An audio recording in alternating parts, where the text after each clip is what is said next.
Hello? Mrs. Beale. Bernard? Is that you? No, Mrs. Beale, I'm not your husband. I'm just a friend, a good friend. Sorry, I didn't... And I'm worried about you. About your marriage. What? Visiting your mother, aren't you, Mrs. Beale? Yes. How did you... Who is this? Told you. A friend. I wouldn't stay there long, Mrs. Beale. I'd go home right away. You'll find your husband is cheating on you. What? What do you mean?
Bernard?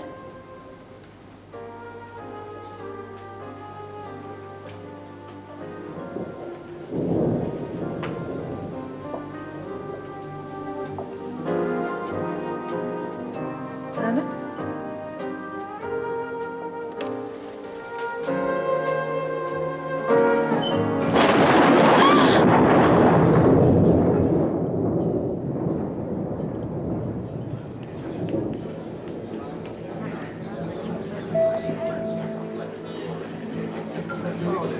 Then, let's go and see the jail, shall we?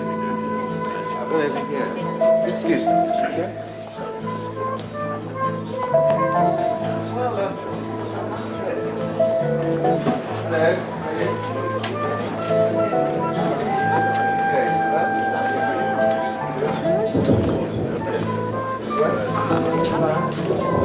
Thank you very much.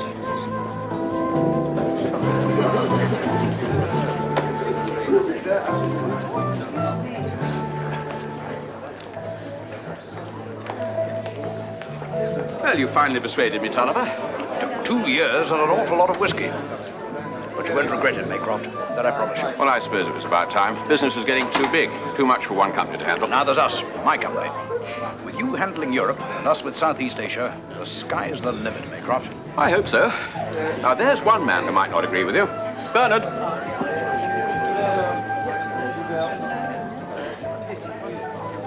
Tulliver, I'd like you to meet Bernard Peel, who looks after our overseas investments. Bernard?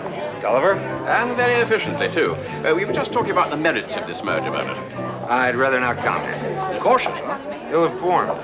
I haven't seen the files yet. I'm still working on that Munich business. Well, so you're that Bernard Peel, the American whiz kid. I've been pretty well anglicized by now. He's been with us some time now. I'm certainly glad you're on our side. You really blew the lid off that little scandal. It wasn't very little, Mr. Tulliver. Could have cost us 20 million pounds plus our reputation. But Bernard got in first, With a little expert help. My wife. Yes, and where is the lovely Jennifer? Well, she couldn't make it. It's her mother, you know, she hasn't been feeling well. But she sends her apologies to you both. Give her my regards, will you? I'm looking forward to meeting her very soon. Oh, by the way, Tulliver, Bernard, you haven't met the man who looks after all our security arrangements, Matthew Earp. Oh, Mr. Earp, very nice meeting you. No, not there. Mr. P. Here. I'm sorry, I thought for sure that... Yes, almost everyone does. It's the name, Earp. Everyone expects.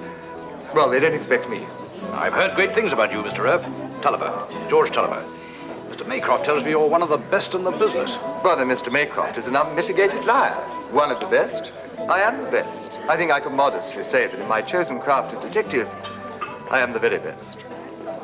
I also grow a pretty mean rose. I heard you mention your wife just now. Peel, not Jennifer Peel. Well, yes, do you know her? Good Lord, yes. We're sworn enemies. We've faced each other across the courts many times, and she keeps on winning, blast her.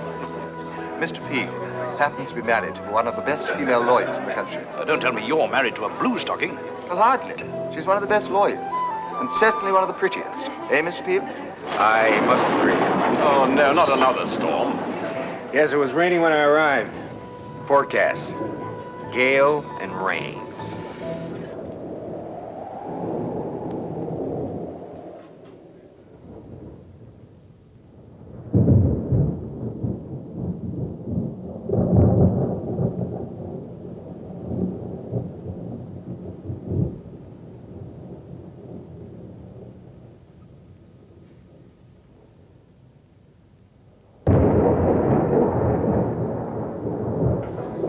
And you, Mr. Earp?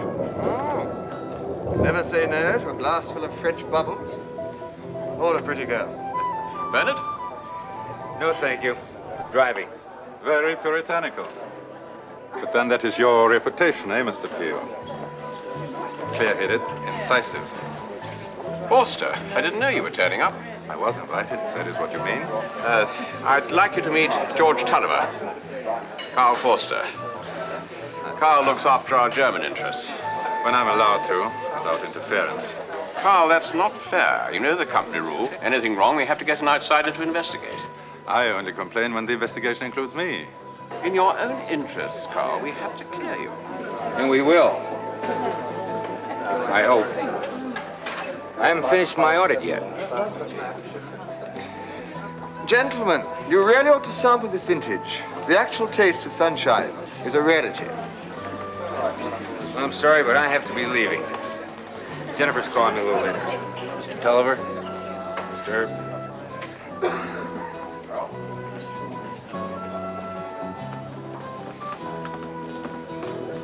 He's a good man.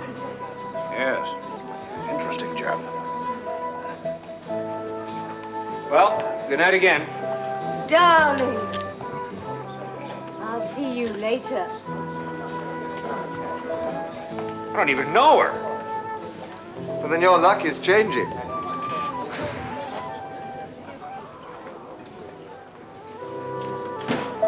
Or the faithful Mr. Peel is not quite so faithful.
Mr. Peel?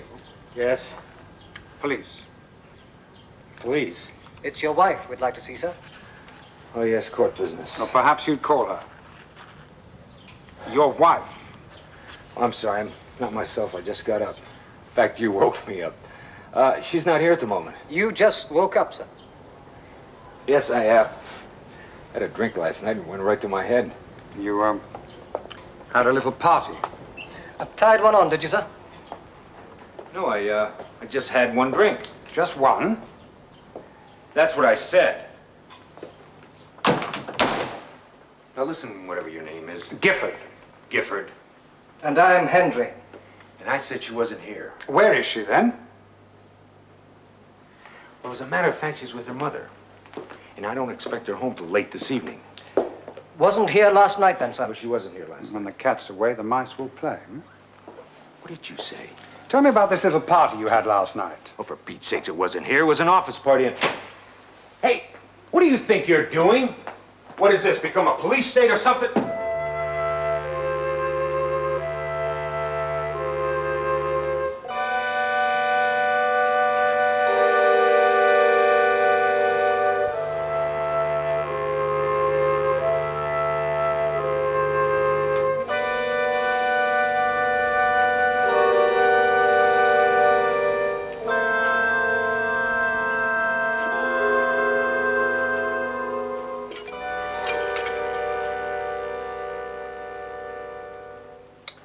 Lipstick. A lot of lipstick. I've met your wife, and I don't think this is her style. And blonde hair. And Mrs. Peel is a brunette, isn't she, sir? What's happened here? What's going on? You say your wife is at her mother's. Yes, she's in Pulborough. Your wife's mother is on the phone. Yes, number's on the pad.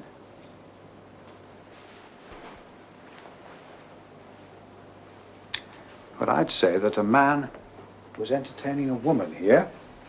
A little tete-a-tete for two. Then something rather drastic happened. Someone burst in on them. Possibly the man's wife. And then it all got very, very nasty. Why are you here? Because we received a phone call, anonymous, someone who said you'd killed your wife. Oh, yes, I see. Thank you, madam. No need to be alarmed. Goodbye.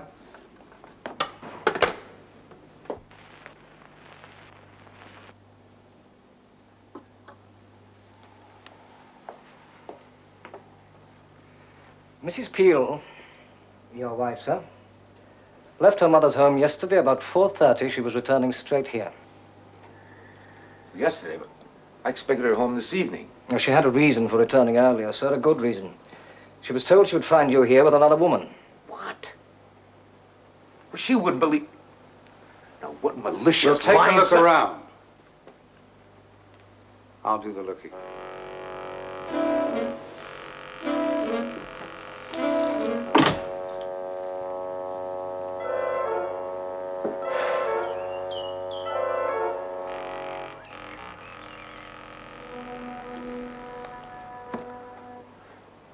You're wasting your time.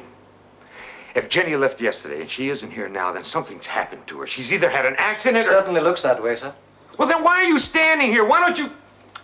I found whiskey by your bed. Do you always have a drink before you go to sleep, or only when you want to steady your nerves? Jennifer and I thought it was criminal to drink and drive, so if one of us went out, the other one would... Why aren't you out looking for her? I am. You don't believe that call from whoever it was? It convinced me. Obviously convinced your wife, too. What? Anonymous call brought her back here. Give me a complete rundown on everything you did yesterday from, say, 4:30 onwards. Well, about 4:30 I was here, and I left about 6:30 for town. About 6:30. Yes. So you could have been here when your wife got back. She didn't get back. Then you went to town. Yes, and I had a meal. Alone? Yes, then I went to the party. I told you about the office party. I got there about, well, a little after 9. Only stayed about a quarter of an hour. And then you came back here? Yes. No one saw you? No. Wait a minute. Wait a minute. Yes. The man I switched cars with. That car outside, it's not mine.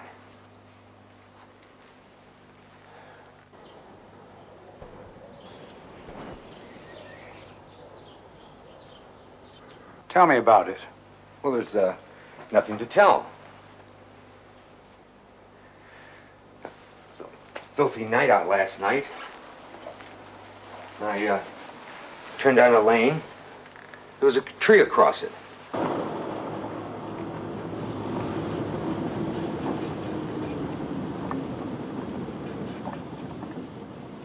I didn't realize a 20-mile detour when I noticed a car that was blocked on the other side of the tree, and the driver was coming over to talk to me. It was he who made the obvious suggestion that we switch cars. Well, he was on the side I wanted to go, and I was on the side he wanted to go. And neither one of us relished the long detour. And by a crazy coincidence, it really didn't make any difference because we were driving the same type of car. Same model, was even the same color. So we switched cars. I drove back here and had a drink and went to bed. A tree across the road? Well, yes. Well, they must have moved it or you would have seen it. It was right across the road, right beside that signpost. This man, what was his name? I didn't even get his name. I gave my card and he promised he'd call me back and we'd arrange to switch the cars back again. You gave your car to a complete stranger? I lent it to him. And since they were absolutely identical. Well, I can't identify him. He was about 6 feet tall, about 30 years, wearing a dark overcoat. I'd like to look at the car.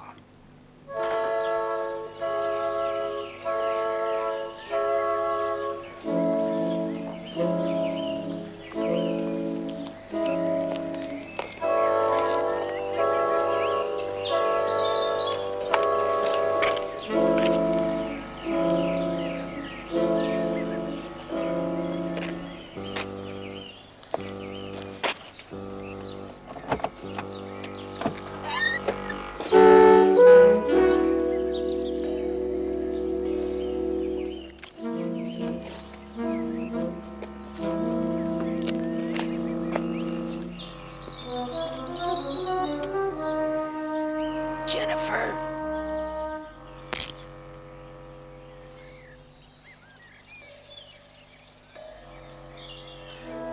But it's not my car.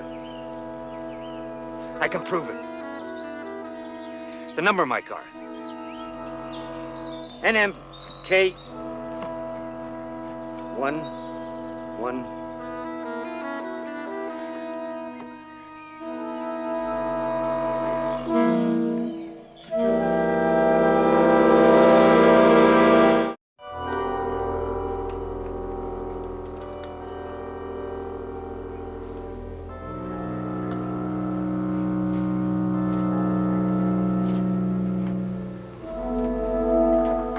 No, we're releasing nothing to the press at the moment. Mr. Peel is helping us with our inquiries, that's all. And of course, Mrs. Peel is definitely dead. Because we don't know yet. Strangled. A scarf or a stocking. No bruises to the throat. That's an off-the-cuff assessment, of course, but the autopsy will confirm it, I'm sure. You're allowed one phone call. If I were you, I'd make it a lawyer. Lawyer? And with your wife's contacts, you should know plenty. Of course, they might be a bit reluctant to take you on, considering the circumstances. A lawyer? Whoever you say. I don't want a lawyer. I want a Mr. Matthew Earp. It is indeed a very crazy story. Yes, but that car was his. You checked, of course, that it wasn't just a switch of registration plates. No, even the engine and chassis numbers tied up. That car is his, registered to him 18 months ago. I'll tell you what I think happened. He killed her. Then guilt cracked his mind. He had to find someone else to hang it on, so he invented this car story. Invented the stranger. And now, even he believes it. And that's what you think happened? Yes. And the tree across the road? Not a sign of it. Not a sign of it ever having been there. I told him he should have a lawyer. You don't approve of me? I don't approve of any private detective. Private, it's you against the full resources of the police. Now, where's the mileage in that? Well, I may start out with one advantage. I could believe his story. Oh, don't be so- Thank you. That is all for the moment. Well, don't you even want to see him? He's just lost his wife. I doubt it would be making much sense for a while. You charge him a high fee. Well, as a matter of fact, Maycroft's are meeting my bill, the company he works for. Now, that'll push it up even higher. Probably more than I earn in a year. I beg your pardon? I said probably more than I earn in a year. Oh, yes. 2 years.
It was just a tiny detail. I'd have forgotten all about it, except when I read the paper this morning. Read what Peel had done. Just in time. This is Mr. Vorster. Yes. We've met. He's got some interesting information about Peel and that office party. It seems there was a girl. He was a there. blonde. He saw it too. Peel was seen kissing this girl. I rather thought she was kissing him. Well, then you did see it. You didn't mention it before. Slip your mind, Mr. Earp. Nothing ever slips my mind, Mr. Gifford. Then I'd like to know why you We'll talk didn't- about that later. I've, found the tree. The tree across the road. Come along. I'll drive you there.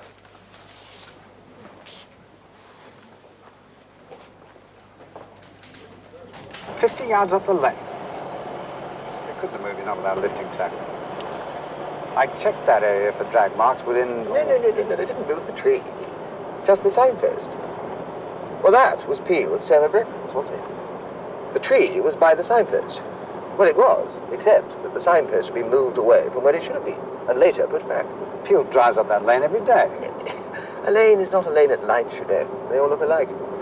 You see, nobody would ever notice a tiny detail like that. Except, possibly you. This is very true.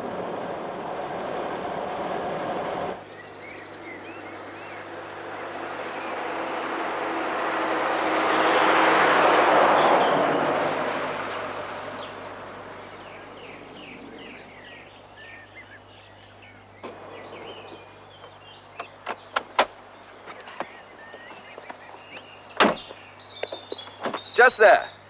Hole where they put the signpost in, and the trees just beyond.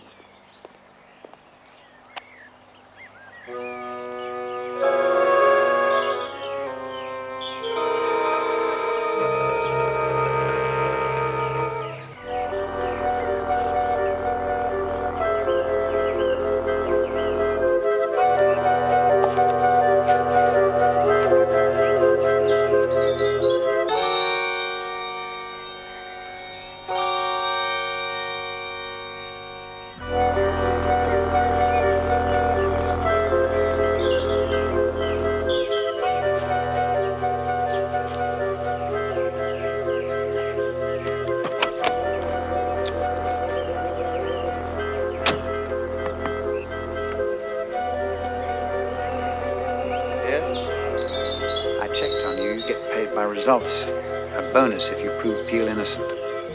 I can't believe it of Bernard. I just can't. I mean, I've known him and Jennifer for about... You can know someone all your life, and yet never know them. But why? Why should he want to murder his wife? Because he was being unfaithful. Because he was cheating on her. Cheating? Listen, I loved Jennifer. I loved her and I... And the blonde? What blonde? At the office party. The one who kissed you. I don't know. She's a stranger. I've never seen her before. Your story is full of strangers, Mr. Peel. But it's the truth. Now, the police said you were nursing a hangover. When you arrived the next morning, you hadn't even taken off your clothes. No, I don't understand. Neither do I. I saw you at the office party. You had one glass of champagne. And when I got home, I had a glass of scotch Jenny had set out for me. Now, what about this man that you swapped cars with? I've given his description. Yes, I read it. Very average. Doesn't look good, does it? Well, let's put it this way, Mr. Peel. I'd hate to be making a book on you at the moment, but don't worry. I can assure you that if you didn't kill your wife, I'll find out. But if you did, I'll find that out too. I love Jennifer. You profit from her death.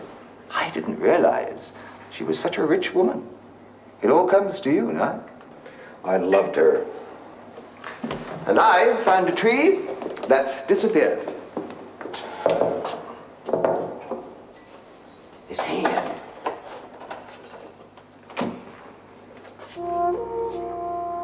He's walking towards a car. He rapped on the side window. And on his hand he wore a ring. A big, gaudy ring.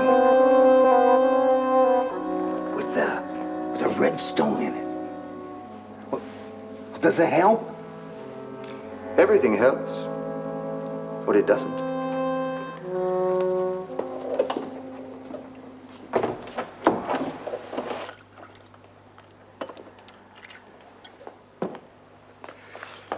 What do you think? I think he was framed in gilt and gold and hung neatly on the wall. Why? Why? Well, perhaps the answer to that one lies here. Well, it must have been very important. Someone wants Peel discredited and out of the way for good, and they want it so badly, they were prepared to kill his wife to achieve it. Now, that is very important, gentlemen. It usually means money. Oh, Bernard doesn't earn all that much. A comfortable salary, yes. But it saved the company big money, like this recent German swindle. I thought that was all sewn up. But Bernard blew the whistle on it. That's true. Must have made him a few enemies. That's true, too, but all the men involved are inside. All of them. We don't know that for sure, do we? There might be still one undiscovered. Sweating it out. Exactly, Mr. Tulliver, sweating it out. And sweat means fear, and fear makes men do desperate things. Yes, but who? Which man? Well, Forster doesn't like Peel. Carl? That's crazy. So is murder. Craziest thing in the world, especially tricky ones like this. Oh, a good old blunt instrument in some dark street. Now that could be tough to solve. But once they start getting tricky, getting clever, then it's just a question of time before someone more clever comes along. Someone with a touch of brilliance. And then it all... What's wrong? Do you know, even the most brilliant could overlook things. And I very nearly did. Nearly. Excuse me, gentlemen.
Finished.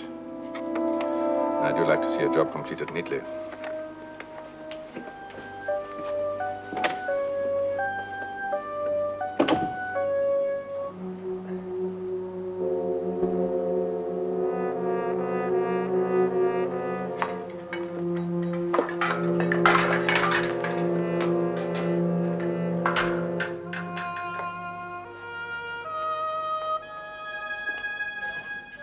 Someone work you over?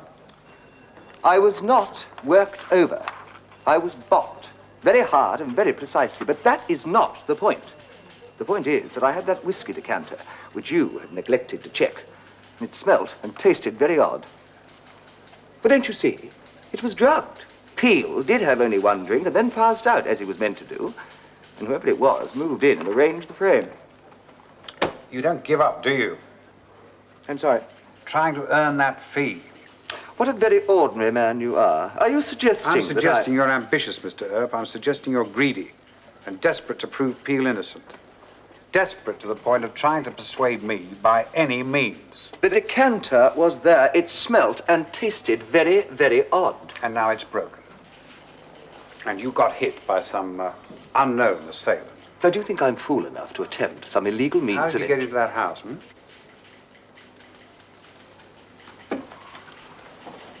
We have the keys. The door was open. Remarkably careless of someone. I know how you got in, and if I could prove it, I'd sling you in the next cell to Peel for illegal entry.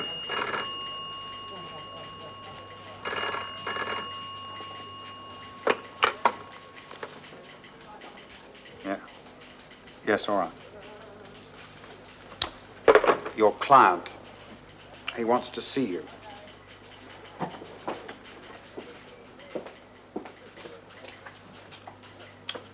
I'd rather him than me. You know I was framed? I know every fact was artificially contrived, yes. Every fact. Then I was right in calling you. You know, I've been thinking about that evening. And I remember one thing. That girl had to be part of it. The girl, the blonde who threw her arms around me at the party, she had to be part of the setup, I'm sure of it. Yes, indeed it is. Very possible. Well, I've been trying to remember every detail. I remember one thing. She had a bag slung over her shoulder. One of those canvas things you get in a boutique with one name on it. Well, you must have seen it. It just had one word stenciled onto it. Uncle's. Well, that's right, but what does it mean? It's the name of a boutique in town that's very in at the moment. Well, that's something. That's some kind of lead.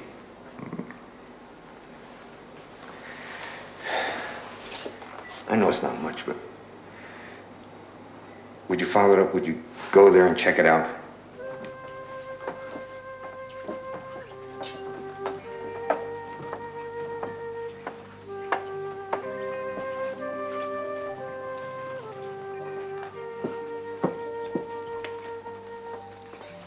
I'm looking for a bag, a canvas, stenciled with the name of this rather interesting shop upon it.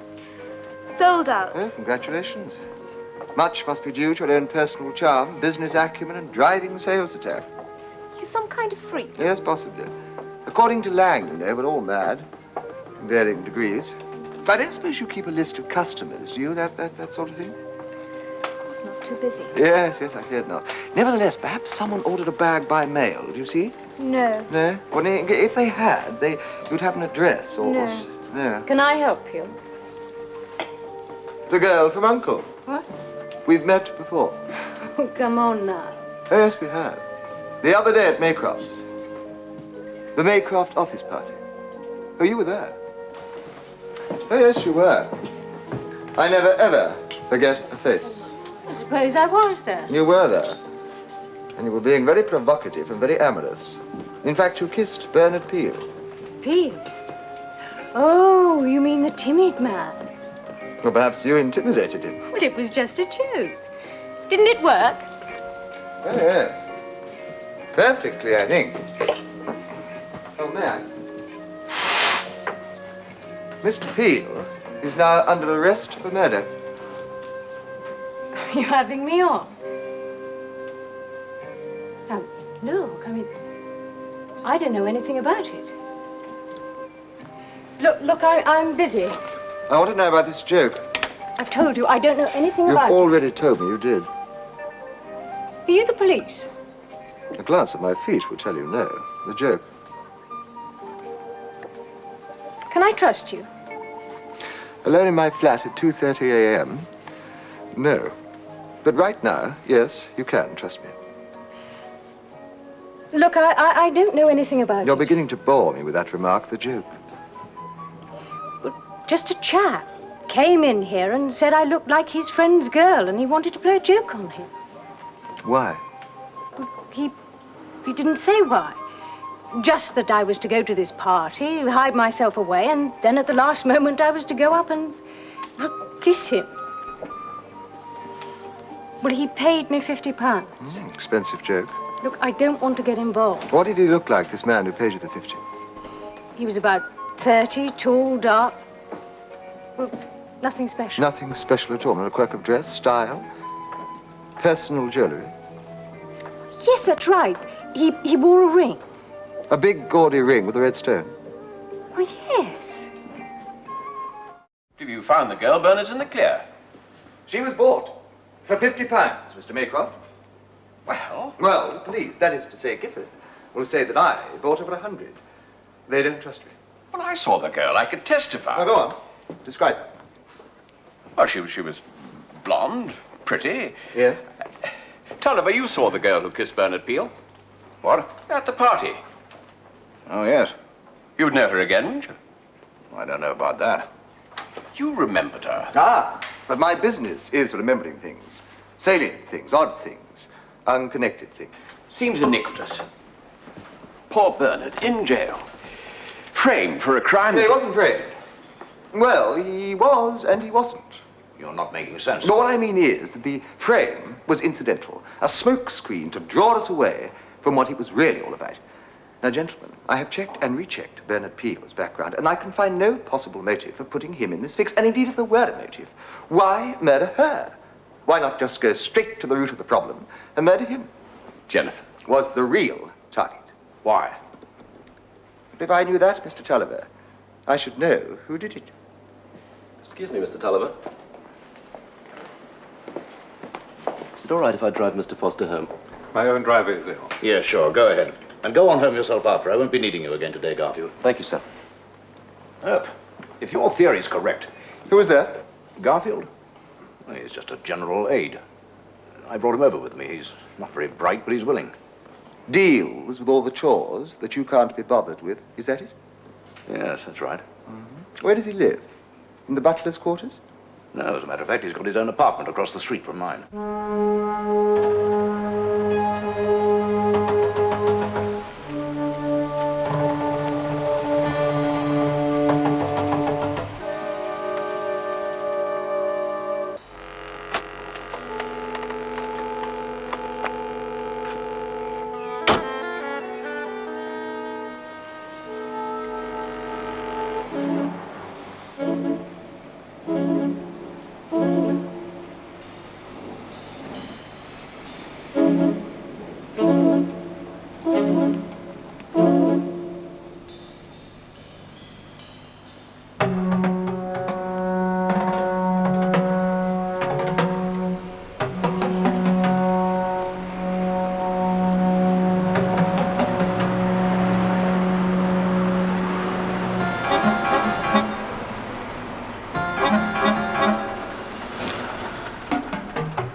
He feels even worse.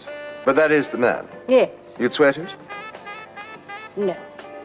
Look, I've told you before, I don't want to get involved. What are you doing for dinner tonight?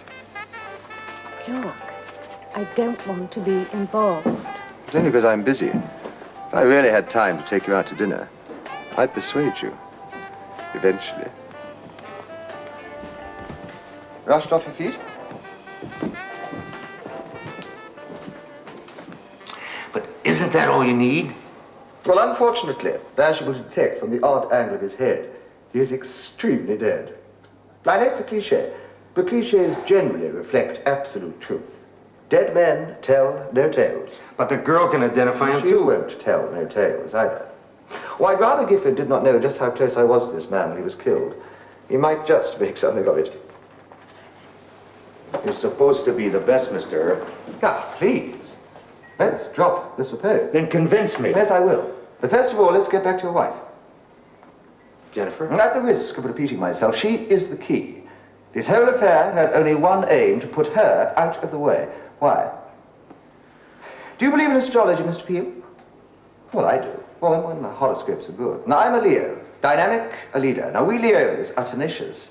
We do not accept failure lightly. In fact, we do not accept failure at all. I'm a Gemini. Oh, dear.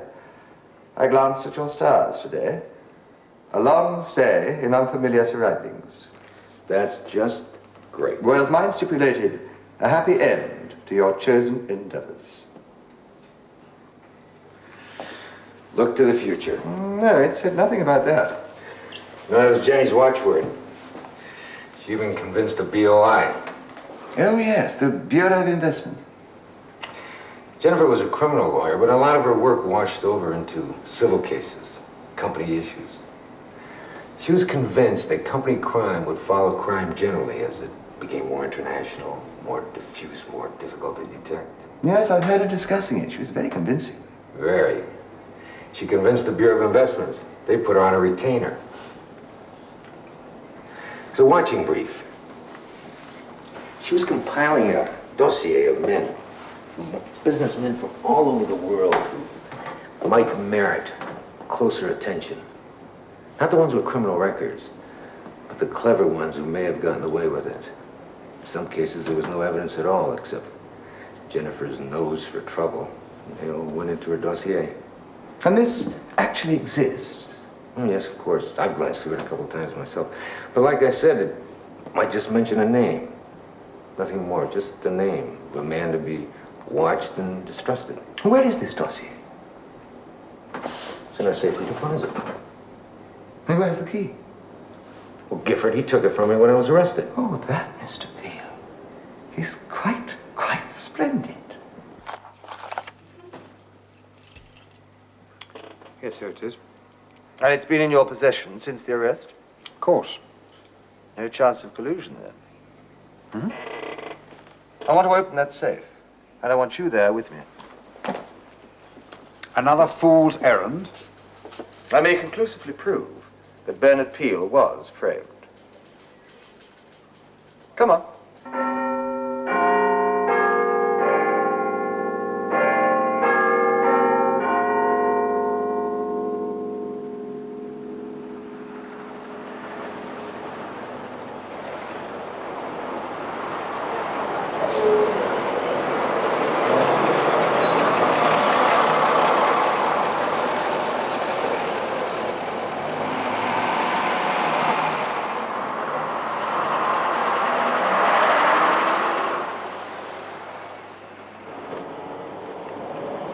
You'd have to be good, you know, to prove it was a frame.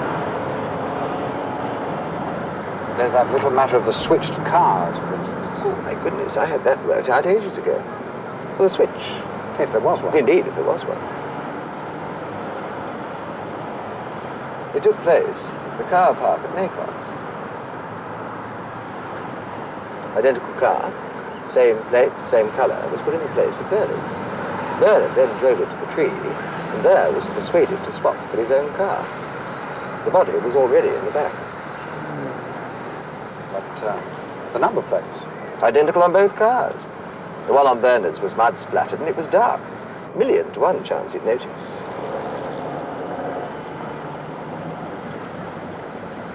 Yes, I am good, aren't I?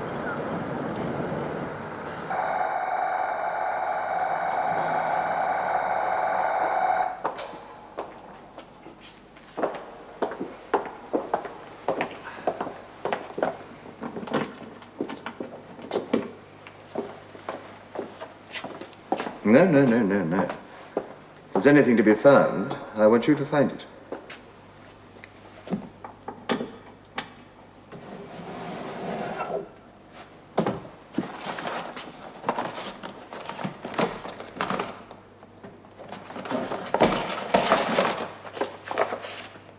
Well, this looks likely.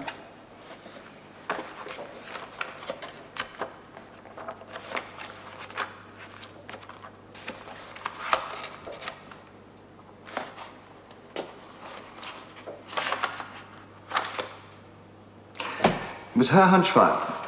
A watching brief on businessmen against whom nothing could be proved, but who might merit closer attention. Tulliver? Well, the timing was right. Just merging with Maycroft's.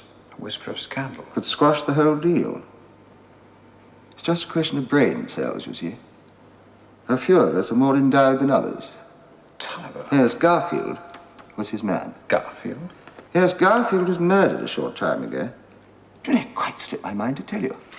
Still, in the light of the discovery I've just led you to, I'm sure you'll overlook a tiny slip of memory. Let's get Tulliver. But this is ridiculous. Unbelievable. Are you sure of your facts? Sure enough to get a warrant against Mr. Tulliver. Well, why would I kill a woman I've never even met? Well, that is the one thing that we haven't worked out yet. We're hoping you'll be able to help us with that, sir. Down at the station. Sir?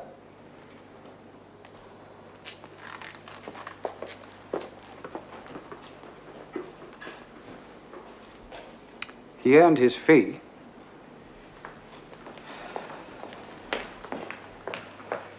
What happened? Tulliver's been arrested. Arrested? Suspected of murdering Jennifer Peel. Arrested. Carl, we have to prepare some kind of press handout. Prepare our shareholders for the fact that the merger will not now take place. One can hardly merge with a suspected murderer, Mr. Forster. Yes, of course. So Bernard will now go free. I'm happy to say so, yes. Then it was all for nothing. 2 days I've studied the file on Tulliver and his company. Wasted effort. I doubt if Peel would think so. Wasted effort. I suppose I ought to thank you, Mr. Earp. You've done your best by Bernard, of course, and I'm delighted, but... But taking away your new partner is hardly a fair exchange, is that it? He's crooked. He must be to be on Jennifer's list.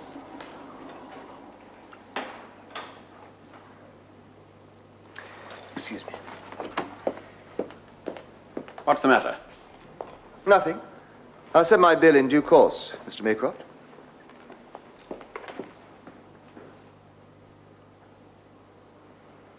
You understand, I'm sure. Yes, you were just doing your job. And fortunately, Mr. Earp was doing his. You know, you're better than Wyatt Earp. Well, I've a distinct advantage over Wyatt. He has been dead for an awfully long time.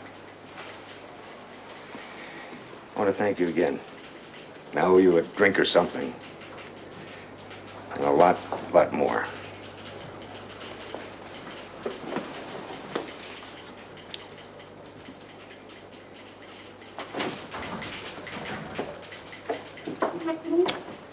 Earp, when we first met, I said a lot of hard things against you. I hope you understand that I was merely... I'd like to see Tulliver. Can you arrange that?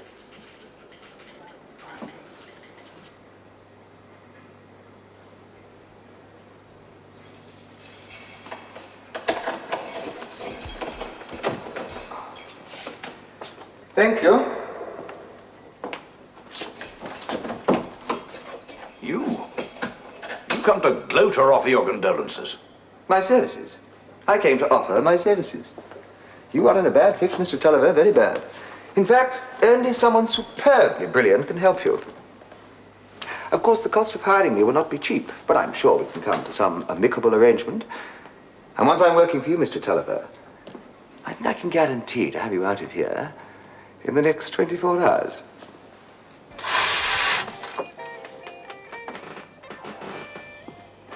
Oh, excuse me. Ah. Thank you.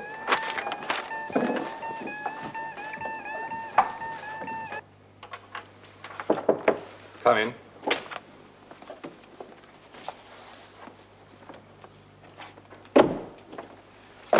See anything significant there? Only that you and Bernard saw it first, me third. That just about sums up the hierarchy around here, doesn't it? Why? Earp looked at it and then hurried off. Didn't say where or why, but I got the impression. You got the impression? That he isn't finished yet.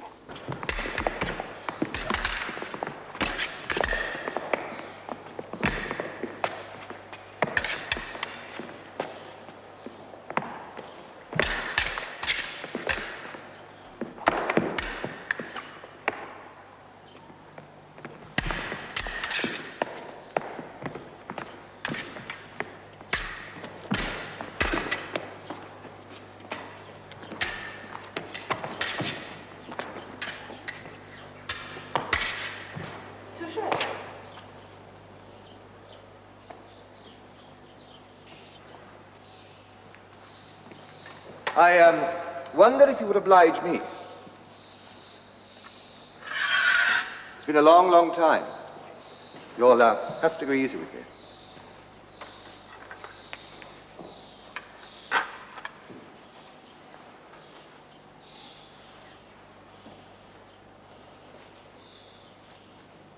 Longer.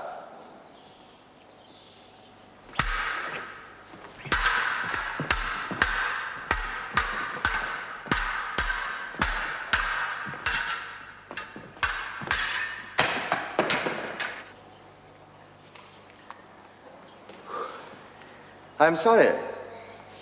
I should have warned you. I never attempt anything unless I can be superlative at it. Oh, but don't worry. You're very good, too. Although I imagine karate is really your sport. Oh, yes. You'd have to be an expert to kill Garfield the way you did. Just one quick blow in the right place, just as he was stepping aside to let a gentle old lady go by, and bop. Oh, yes. And you bopped me, too. I don't know what you're talking about. No? And you don't want to be involved either, but you are. I suppose you had a hand in killing Jennifer Peel, too. Or did you just train him to do it? Yes, of course. I suppose that's where you first met, here.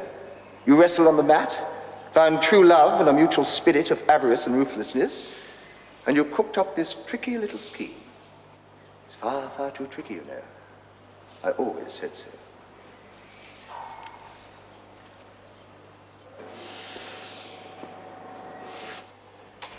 Lock the door.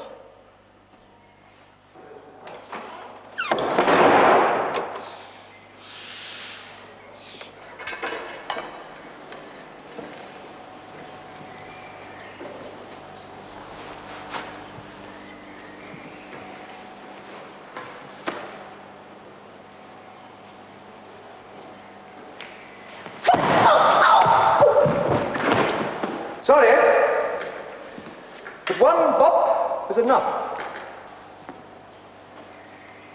A nasty business, hitting a lady. Still better than killing one, eh? Better than killing your wife. Of course, she had all the money, didn't she? And if she divorced you, you would have none. So frame yourself. Just enough to get yourself arrested, but not quite enough to make it stick. Then throw Tulliver into the arena. Let all doubts and suspicions move onto him. And nobody would point the finger at you again. After all, you were the poor fellow who was framed.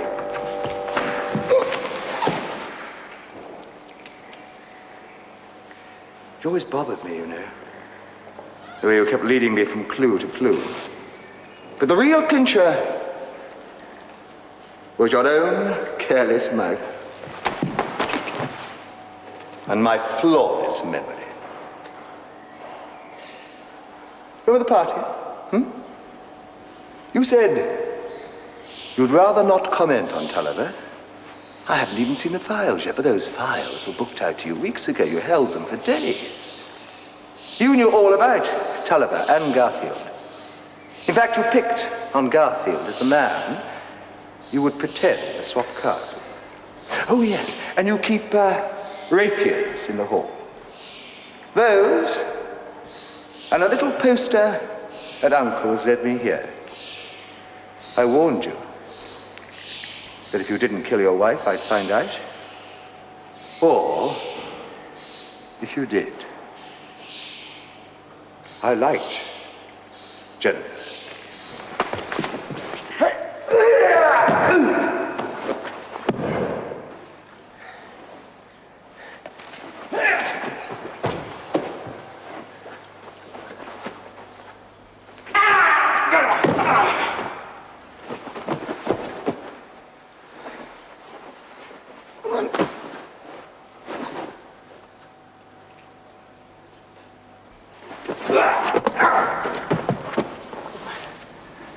I prefer fishing.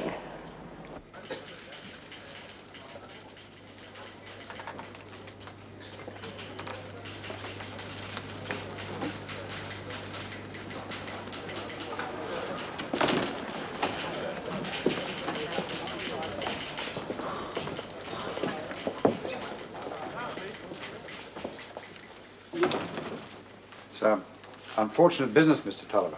Very. Still, it all ended happily in the end, eh? Except for you. I'd better buy you dinner, down your sorrows. Well, Maycrofts aren't going to pay your fee now, are they? You'll be out of pocket. Earp out of pocket, but I'm going to... I'd be delighted to let you buy me dinner, but I insist that you let me choose the wine. Well, as you know, gentlemen, I'm not given to boasting, but that's one thing that I do know about.